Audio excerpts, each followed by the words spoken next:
नमस्कार, मैं हूं बालकृष्ण थरेजा। आप देख रहे हैं डेली लाइफ। आइए शुरुआत करते हैं आज के मुख्य समाचारों की।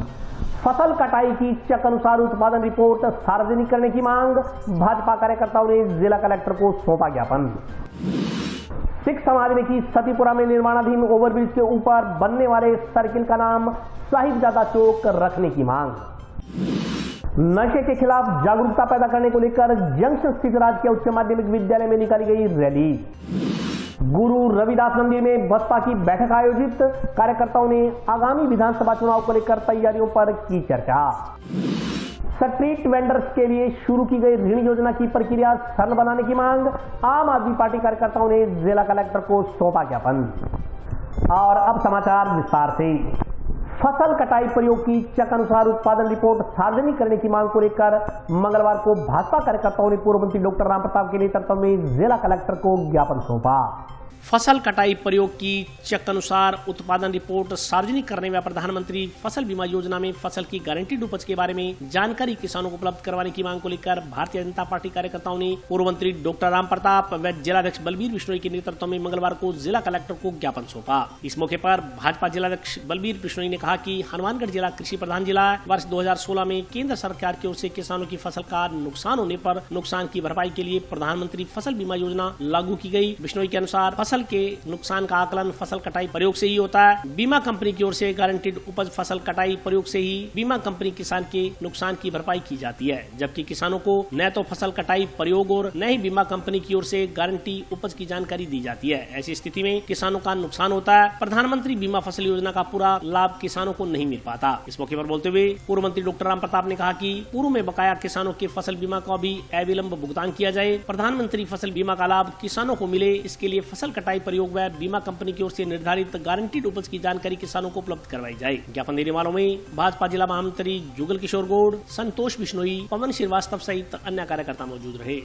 डेलीगेशन मिला है कलेक्टर से, वो विशेष तौर से तो फसल बीमा योजना के तहत जो बदमाशियाँ हो रही है, किसान के साथ परेशानियाँ हो रही हैं, कोर्ट्स में चले जाते हैं, वो उदाहरण करते हैं, इस तरीके से पैसे टाइम पर देते हैं, उससे संबंधित था। और दूसरा एक हमारे बाकी की सारी नहरों का ये चुनाव हो, लेकिन एनडीआर एक ऐसी डिस्ट्रीब्यूट भी है जिसके चुनाव नहीं हुए, बेवजह उसको लुटका रखा है, उससे संबंधित है। केंद्र में भारतीय जनता पार्टी की सरकार 2014 में बनने के बाद आदरणीय प्रधानमंत्री जी ने किसानों के लिए प्रधानमंत्री फसल बीमा, जो एक बहुत बड़ी किसानों के हित में योजना लागू की, उसी के तहत आज हम कलेक्टर साहब से मिलकर आदरणीय डॉक्टर रामप्रताप जी के नेतृत्व में कि जो दो बातें स्पष्ट होनी चाहिए, एक तो फसल कटाई प्रयोग की जो रिपोर्ट आती है चकवाइज, वो सार्वजनिक होनी चाहिए, और दूसरी जो बीमा कंपनी 5 साल का औसत उपज लेकर फिर बीमा की भरपाई की निर्धारण करती है, तो वो भी स्पष्ट नहीं है। तो हमने ये निवेदन किया है कि इन दोनों बातों को स्पष्ट करके, जिससे किसान को अपने आप मालूम हो जाता है कि मेरे चक में इतनी फसल हुई, बीमा कंपनी इतनी फसल होने पर वो भरपाई करती है। अगर उससे हमारी पैदावार ज़्यादा हुई है तो हमें उस तरफ देखने की कोई किसान को जरूरत ही नहीं पड़ती। न ये जो बार बार दुविधा सामने आ रही है, एक भ्रामक स्थिति बनी रहती है, वो स्थिति नहीं बनेगी। इन दो बातों को लेकर एक 2018-19 जो नौर भादरा में अभी जो बकाया पड़ा है बार बार, उसमें कलेक्टर साहब ने आश्वासन दिया है कि 21 तारीख की बैठक बुलाई है, किसान प्रतिनिधि भी बुलाएं तो उनमें तय करेंगे। लेकिन आज हमने मुख्य रूप से ये दो बातें स्पष्ट होने के बाद जो एक बहुत बड़ी महत्वाकांक्षी योजना भी किसान को ज़्यादा से ज़्यादा लाभ मिले, उसके नुकसान होने पर, फसल का नुकसान होने पर, इन दो बातों को लेकर निवेदन किया। और इसी के साथ साथ एक नौरंगदेसर वितरिका, क्योंकि प्रथम फेज की IGNP की चाहे भाखड़ा गंकनाल सब जगह चुनाव हो चुके हैं, लेकिन किसी कारणवश या कोई जनप्रतिनिधियों के दबाव में इस नहर के चुनाव नहीं हो रहे। 9 साल से चुनाव पेंडिंग है, जबकि PM के तहत 5 साल बाद चुनाव होने चाहिए थे, लेकिन 9 साल से ये लेकर बैठे हैं। तो इसमें भी हमने कलेक्टर साहब से आग्रह किया है कि जो मतदाता सूची है उसको रेवेन्यू डिपार्टमेंट उसको स्वीकृति देता है, तो उसको भी तुरंत उसको वेरीफाई करके और हमारे चुनाव कराए जाए। गांव सतीपुरा स्थित गुरुद्वारा साहिब में श्रद्धालुओं की बैठक का आयोजन किया गया। बैठक में सतीपुरा में निर्माणाधीन ओवरब्रिज के ऊपर बनने वाले सर्किल का नामांकन साहिबजादा चौक के नाम पर किए जाने की मांग की गई।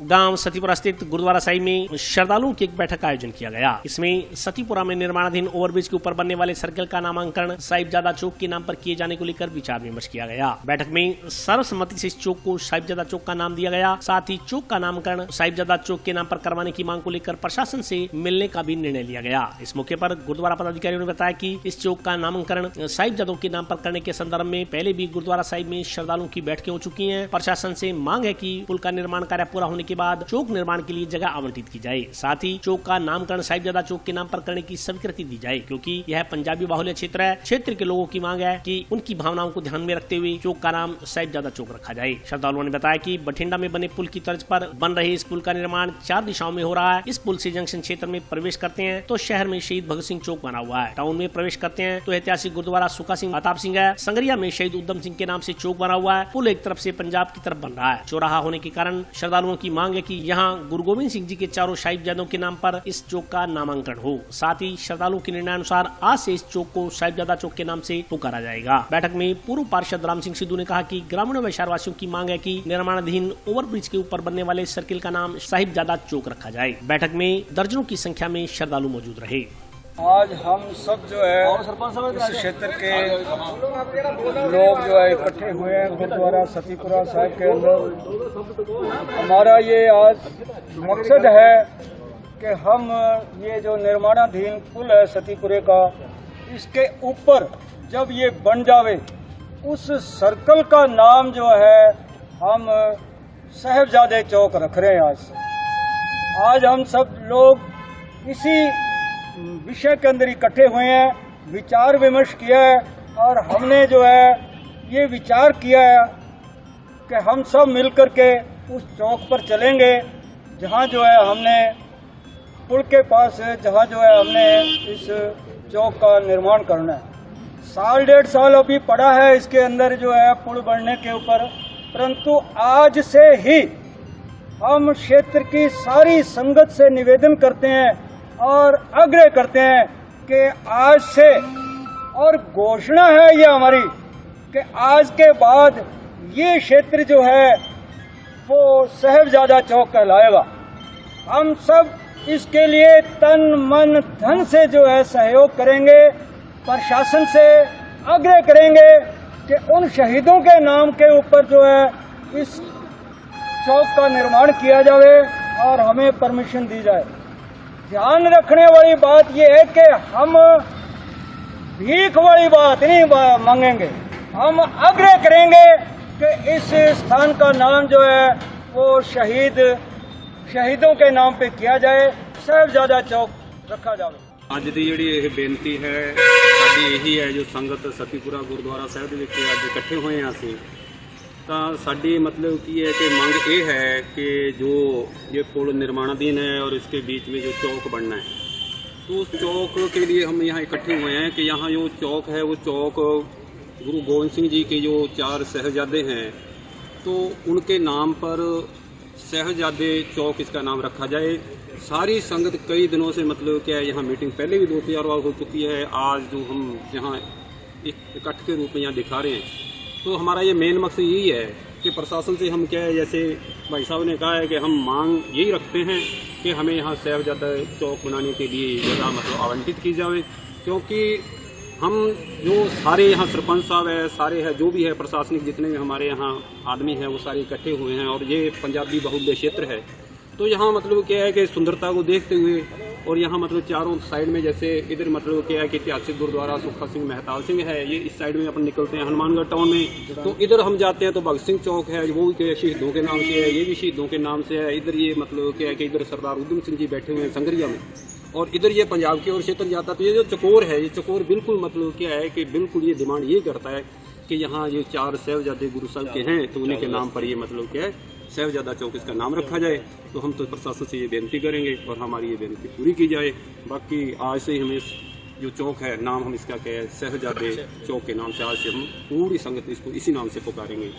नेहरू युवा केंद्र द्वारा जंक्शन स्थित राजकीय उच्च माध्यमिक विद्यालय में नशे के खिलाफ जागरूकता रैली का आयोजन किया गया।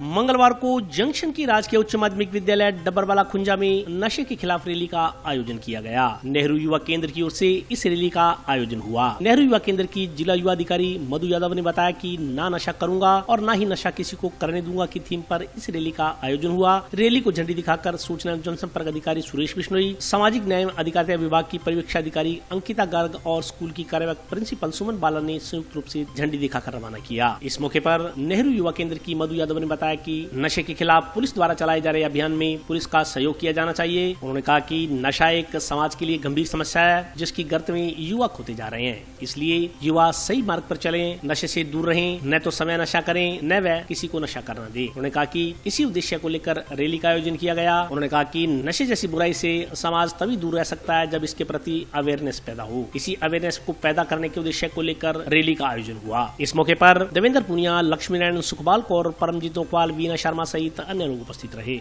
नशा मुक्ति के लिए सर नशे को बंद करवाया जाए। हमारे यहाँ पे नशा बहुत है, क्या नाम, नशों से घर उजड़ रहे हैं, नशों से बहुत ही ज़्यादा अपने क्या नाम है मौतें हो रही है। सबसे ज़्यादा यहाँ पे नशा चिट्टे का बिकता है, चिट्टे को बंद करवाया जाए। हमारे को यही उम्मीद है जो छोटे छोटे यहाँ पे बच्चे भी लगे पड़े हैं नशों में, उनको उनकी लत से हटाया जाए। एक ही प्रयास करते हैं भाई नशा है ना जो उसको साइड में करा जाए और बच्चों को शिक्षा दी जाए बढ़िया। और क्या नाम, बच्चों एक बच्चे नशा करते हैं और स्कूलों में नहीं जाते, उनको यही है, उनके माँ बाप को यही कहना चाहते हैं कि अपने बच्चों पे ध्यान दें और उनको क्या नाम अपने एक उनकी ज़िंदगी बनाए और एक क्या नाम नशे को बंद करवाया जाए। हमको यही एक उम्मीद है, नशों से नुकसान बहुत है। कार्यक्रम मनसा अभियान के तहत जो भी बीकानेर संभाग से चलाया जा रहा है उसके तहत नेहरू युवा केंद्र द्वारा नशा मुक्ति रैली का आयोजन किया जा रहा है। माननीय जिला कलेक्टर के आदेशानुसार जो ये मनसा अभियान है उसके तहत हमें जन जन तक ये अपील पहुंचानी है। मैं इस रैली के माध्यम से जन जन तक ये मैसेज देना चाहती हूँ कि नशा एक बहुत ही गंभीर समस्या है समाज के लिए और युवाओं के लिए। तो इस बीमारी से और इस बुराई से हम तभी छुटकारा पा सकते हैं जब हमें इस चीज़ की अवेयर हो, हम इस चीज़ से तभी दूर रह सकते हैं। आज का जो ये कार्यक्रम राजकीय उच्च माध्यमिक विद्यालय खुंजा से रैली का आयोजन हरी झंडी दिखाकर आयोजन किया गया है, जिसमें हमारे सूचना जनसंपर्क अधिकारी सुरेश बिश्नोई जी एवं जिला परिवीक्षा अधिकारी समाज कल्याण विभाग से अंकिता जी इस रैली को हरी झंडी दिखाकर रवाना किया है। इसका मेन उद्देश्य यही है कि हम युवाओं में एक नशे के विरुद्ध एक अभियान चला सके। जो आज का ये प्रोग्राम आज तक सीमित न होके ये पूरे साल भर और पूरे वर्षों भर ये एक जन अवेयरनेस के तौर पे ये प्रोग्राम चलता है। बहुजन समाज पार्टी की एक बैठक मंगलवार को जंक्शन स्थित गुरु रविदास मंदिर में आयोजित की गई। बहुजन समाज पार्टी की एक बैठक मंगलवार को जंक्शन स्थित रविदास मंदिर में आयोजित की गई। बैठक में बसपा पदाधिकारियों ने संगठन की समीक्षा करते हुए कहा कि आज कांशीराम जी की 88वीं जयंती है और हमें उनके जीवन संघर्ष पर चलते हुए बहुजन समाज पार्टी को और ज्यादा मजबूत करना है। उन्होंने कहा कि हमें स्वर्गीय कांशीराम के बताए हुए मार्ग पर चलते हुए सेक्टर एवं बूथ की कमेटियों को मजबूत करना है। इसके बाद गाँव गाँव ढाणी ढाणी जाकर संगठन का प्रचार प्रसार कर उसे जमीनी स्तर पर मजबूत करना है। वक्ताओं ने कहा कि अगले साल 2023 में राजस्थान में विधानसभा चुनाव है, आज से ही उसकी तैयारी में कार्यकर्ता जुट जाएं तो सफलता निश्चित है। साथ ही उन्होंने कार्यकर्ताओं से कहा कि संगठन के बल से जब पार्टी विधानसभा चुनाव मजबूती से लड़ेगी तभी कांशीराम जी को सच्ची श्रद्धांजलि अर्पित होगी। बैठक में भोला सिंह बाजीगर, महावीर सेठजीपुरा, मलकीत सिंह, लालचंद लखोटिया, अजीत धारीवाल, देवराज सहित अन्य कार्यकर्ता मौजूद रहे। कब सीटों की हम गिनती कर सकते हैं जब हम काम नहीं करेंगे तो वो अपने लोगों को लेकर आते हैं, हमारे वोट लेकर वो चले जाएंगे, फिर हम उसको चाहे दोस्त दे चाहे कुछ भी करें, फिर हमारे कुछ पड़ने वाला नहीं है। इसलिए आज आप लोग मान्यवर साहब कांशीराम की जयंती पर आप लोग यहाँ पर पधारे, मान्यवर साहब कांशीराम की जयंती पर फिर मैं अपने तहे दिल से आप लोगों को बहुत बहुत शुभकामनाएं देता हूँ, जन्मदिन की बहुत बहुत बधाई देता हूँ और उम्मीद करता हूँ कि आप लोग निराश नहीं होंगे। आज के बाद जैसे मैंने पहले कहा है, आप यहाँ पर दिखा के जाओगे कि हम लोग अपने गांव में आपकी यहाँ पर मीटिंग कराएंगे, आप लोग जगाने का काम करना, क्योंकि गांव वालों के लोग कम मानते हैं। गांव वाला चाहे मेरे से ज्यादा भाषण दे दे उसकी कम मानते हैं, जब बाहर से आदमी अगर कोई भाषण देता है उसकी बात पर विचार किया जाता है।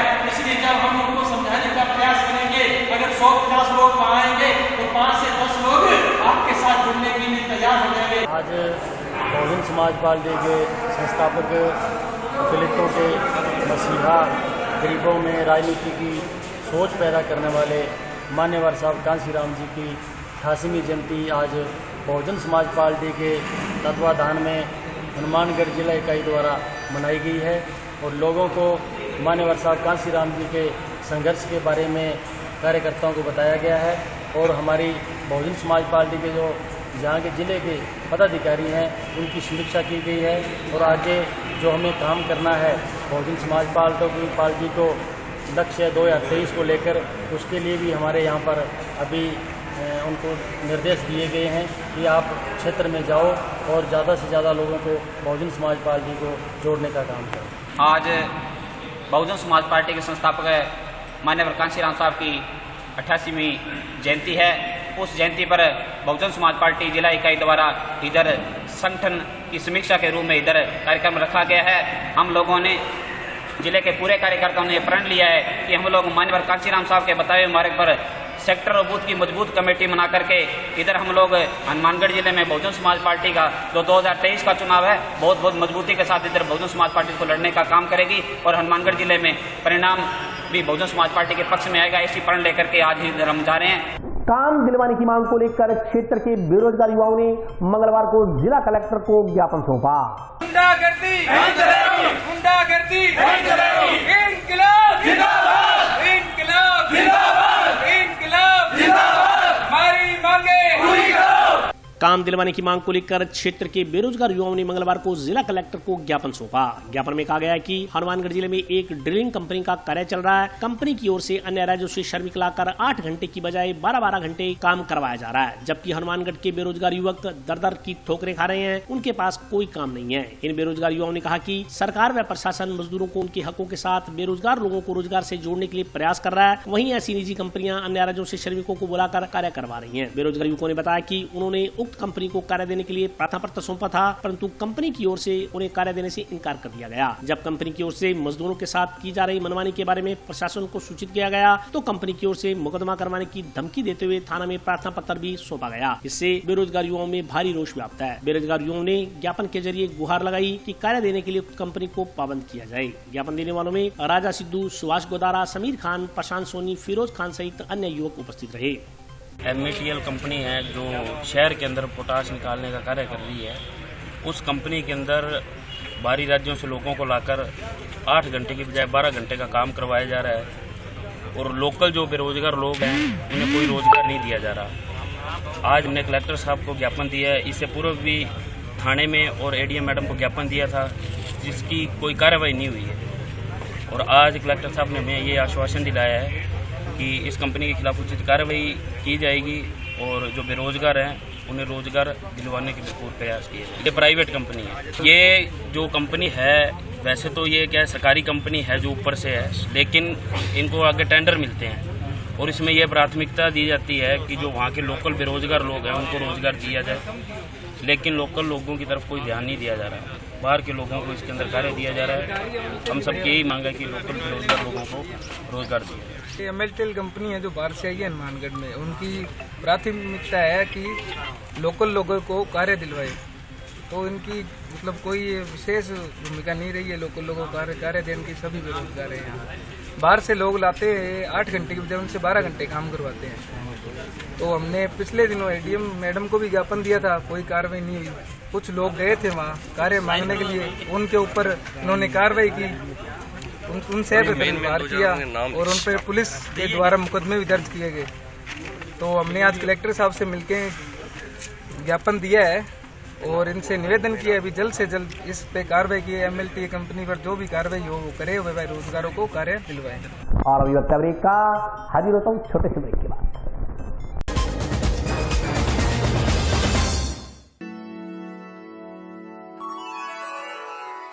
यूं तो कई बार मुझे हंसते देखा है,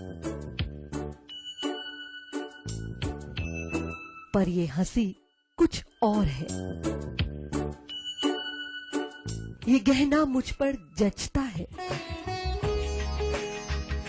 पर ये महज एक गहना नहीं। ये रूपरेखा है मेरे मन की, हंसती खिलखिलाती लहरों की। जो आतुर थी अब तक मुझ पर सजने को, इसलिए ये गहना ही मेरा सच्चा श्रृंगार है, श्रृंगार है, श्रृंगार है।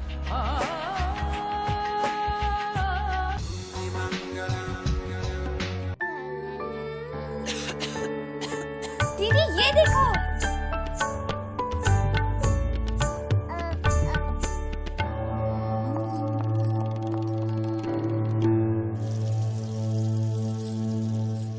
नोवेल कोरोना वायरस बीमारी को फैलने से रोका जा सकता है। खांसी और छींक के बाद और बच्चे को छूने से पहले अपने हाथों को साबुन से धोकर इसे फैलने से रोक सकते हैं। वो डॉक्टर साहब हैं? भाई साहब, खांसी और बुखार था, सोचा चेक करवा लूं।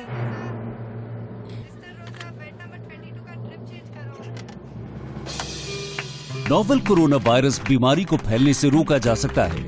बुखार के साथ खांसी और छींक होने पर तुरंत नजदीकी हेल्थ क्लिनिक या केंद्र जाएं।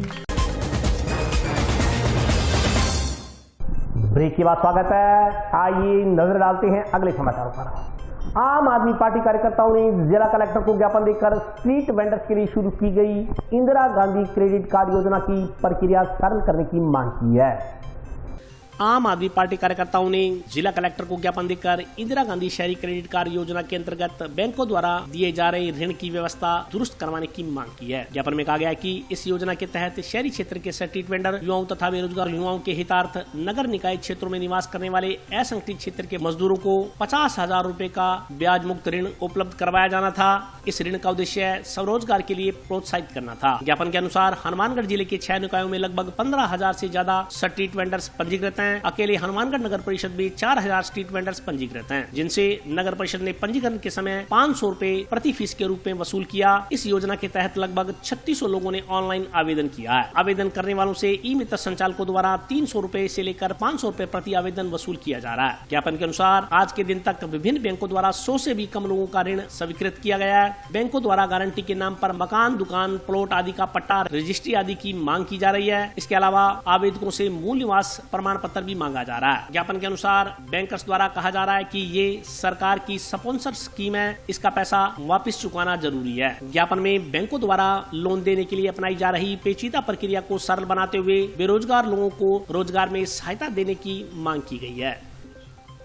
राजस्थान की सरकार ने इंदिरा गांधी शहरी क्रेडिट कार्ड योजना 2021 के नाम से खूब बुनियादी की है कि जो भी स्ट्रीट वेंडर हैं, पंजीकृत स्ट्रीट वेंडर हैं, बेरोजगार हैं, कोई छोटा मोटा मिस्त्री का काम करने वाले हैं, कोई मटके बेचने वाले कुम्हार हैं, कोई नाई का काम करने वाला है, कोई रिक्शे वाला है, कोई खोमचे वाला है, कोई कुलचे वाला है, इस तरीके के जो लोग थे जो सभी स्ट्रीट वेंडर की श्रेणी में आते हैं और जो बेरोजगार जिनको रोजगार भत्ता नहीं मिल रहा है, उन लोगों के लिए सरकार ने ये घोषणा की थी कि उनको 50,000 रुपये बिना किसी ब्याज के और बिना किसी गारंटी के दिया जाएगा। इसके लिए नगर परिषद के जितने भी एरिया थे उनमें जम करके जो है सरकार की ओर से प्रचार प्रसार किया गया, लाखों रुपये उसमें खर्च किया गया। आज कहानी ये है कि हनुमानगढ़, अकेले हनुमानगढ़ नगर परिषद की बात कर रहा हूँ मैं, 4,000 स्ट्रीट वेंडर रजिस्टर्ड हैं, उनमें से 3600 लोगों ने आवेदन किया है और मात्र 100 लोगों को बैंक ने जो है वो लोन स्वीकृत किया है, वो भी स्वीकृत किया, पैसा नहीं दिया है। बाकी लोग जितने भी जाते हैं उनको बैंक वाले एक ही कहते हैं कि साहब ये गवर्नमेंट की स्पॉन्सर स्कीम है, इसका गारंटर कौन है, ये पैसा वापस कौन देगा, इसलिए हम आपको लोन नहीं दे सकते। अगर आपको लोन चाहिए तो आप या तो अपना मकान का या प्लॉट का या खेत का या दुकान की आप अपने रजिस्ट्री लेके आओ या पट्टा लेके आओ और साथ में 2 गारंटर लेके आओ। अगर आपके पास ये है तो हम बात कर सकते हैं, नहीं तो आप जाइए जहाँ कंप्लेंट करनी वहाँ कंप्लेंट कीजिए। और ये एक आदमी का मसला नहीं है। अकेले हनुमानगढ़ जिले की बात करें तो तकरीबन 15,000 स्ट्रीट वेंडर जो हैं वो रजिस्टर्ड हैं हनुमानगढ़ नगर परिषद में, नोहर में, पादरा में, रावतसर में, पीलीबंगा में और संगरिया में। 6 के 6 निकायों में ये पोजीशन है और लोग जो है वो परेशान हो रहे हैं। सबसे बड़ी मजे की बात यह है कि जब इनका रजिस्ट्रेशन किया गया था तो एक कैटेगरी के 250 रुपये लिए थे, एक कैटेगरी के 450, एक कैटेगरी के 500। उससे गवर्नमेंट ने लगभग हनुमानगढ़ के एरिया में, हनुमानगढ़ जिले में लगभग 60 लाख रुपए इकट्ठे किए हैं। उसके बाद अब जब ई मित्रों ने ऑनलाइन आवेदन किए हैं तो ई मित्र वालों ने भी 300 रुपये से लेकर के 500 रुपये तक, यानी लाखों रुपए का सरकार ने जो है वो गरीब आदमियों के जेब पर डाका डाला है और देने के नाम पर जीरो है। तो हम सरकार से इसे गुजारिश करने के लिए आए हैं कि सरकार जो है या तो इस योजना का ढोल नहीं पीटे, और यदि उसको धरातल पे दिखाना है, गरीबों की मदद करनी है, तो बैंकों को पाबंद करें कि बैंक जो है वो सरकार की जो गारंटी है, सरकार की योजना है, उस योजना के तहत लोगों को पैसा दें। आज हम आम आदमी पार्टी जिला हनुमानगढ़ की तरफ से जिला कलेक्टर को ज्ञापन देने आए हैं, क्योंकि जो राज्य सरकार ने इंदिरा गांधी शहरी क्रेडिट के तहत 50,000 रुपये हर स्ट्रीट वेंडर को देने की बात कही थी, और इस योजना को लागू करने से पहले लाखों करोड़ों रुपए राज्य सरकार अपने विज्ञापन में खर्च कर चुकी है। लेकिन जो हकीकत जमीन पर यह है कि आज तक भी 50-100 से ज़्यादा किसी को लोन नहीं मिला, और जब स्ट्रीट वेंडर अपनी लोन की फाइल को लेकर बैंक में जाते हैं तो बैंक वाले चक्कर पे चक्कर कटवाते हैं, और बैंक वालों का ये जवाब होता है कि भैया कोई ना कोई गारंटर लेके आओ, जमीन के कागज लेके आओ, प्लॉट के कागज लेके आओ, आपके बिना गारंटी के कोई पैसा नहीं मिलेगा। जबकि राज्य सरकार की जो ये स्कीम है, ये योजना है, वो बिना गारंटी के और बिना ब्याज के है। तो आज बैंकों से परेशान होकर ये जितने भी स्ट्रीट वेंडर है, हनुमानगढ़ आम आदमी पार्टी जिला हनुमानगढ़ के बैनर तले आज जिला हनुमानगढ़ जिला कलेक्टर को ज्ञापन देने आए, और कलेक्टर के माध्यम से हम चेताने आए राज्य सरकार को कि जल्द से जल्द इस योजना को अगर धरातल पे लागू नहीं किया, उनको लोन नहीं दिया बिना गारंटी बिना ब्याज के, तो हम ये आंदोलन लंबा चलाएंगे, और जब तक नहीं रुकेंगे जब तक उनको ये योजना का लाभ नहीं मिले। मुख्यमंत्री की ओर से 8 शहरी जल योजनाओं को पुनः जन स्वास्थ्य अभियांत्रिकी विभाग के अधीनस्थ करने पर प्रदेश जलदायी कर्मचारी महासंघ द्वारा प्रसन्नता का इजहार किया गया। मुख्यमंत्री की ओर से 8 शहरी जल योजनाओं को पुनः जन स्वास्थ्य अभियांत्रिकी विभाग के अधीनस्थ करने की घोषणा से प्रदेश जलदायी कर्मचारी महासंघ हनुमानगढ़ के पदाधिकारियों व सदस्यों में प्रसन्नता का माहौल है। इस संदर्भ में मंगलवार को प्रदेश जलदायी कर्मचारी महासंघ की जिला मुख्यालय पर हुई बैठक में इस घोषणा पर कर्मचारियों ने मुख्यमंत्री का आभार प्रकट किया। महासंघ पदाधिकारियों ने बताया कि राज्य सरकार की ओर से सन 2013 में जलदायी विभाग की 8 जिलों की शहरी जल योजनाओं को 5 वर्ष के लिए नगर परिषद एवं अन्य पालिकाओं के अधीन कर दिया गया था। इससे कर्मचारियों को जनता को स्वच्छ व गुणवत्तापूर्ण पेयजल उपलब्ध करवाने में कई प्रकार की समस्याओं का सामना करना पड़ रहा था। राजस्थान राज्य कर्मचारी एवं बेरोजगार मजदूर महासंघ जयपुर एवं इससे संबंधित प्रदेश जलदायी कर्मचारी संगठन की ओर से राज्य सरकार को समय समय पर मांग पत्र प्रस्तुत कर 8 जिलों की शहरी जल योजनाओं को पुनः जन स्वास्थ्य अभियांत्रिकी विभाग के अधीनस्थ करने की मांग की जा रही थी। इस पर शनिवार को मुख्यमंत्री ने कैबिनेट की बैठक कर 8 जिलों को नगर परिषद व अन्य नगर पालिकाओं के अधीनस्थ से मुक्त कर पुनः जलदायी विभाग में समायोजित कर कर्मचारियों को राहत प्रदान की है।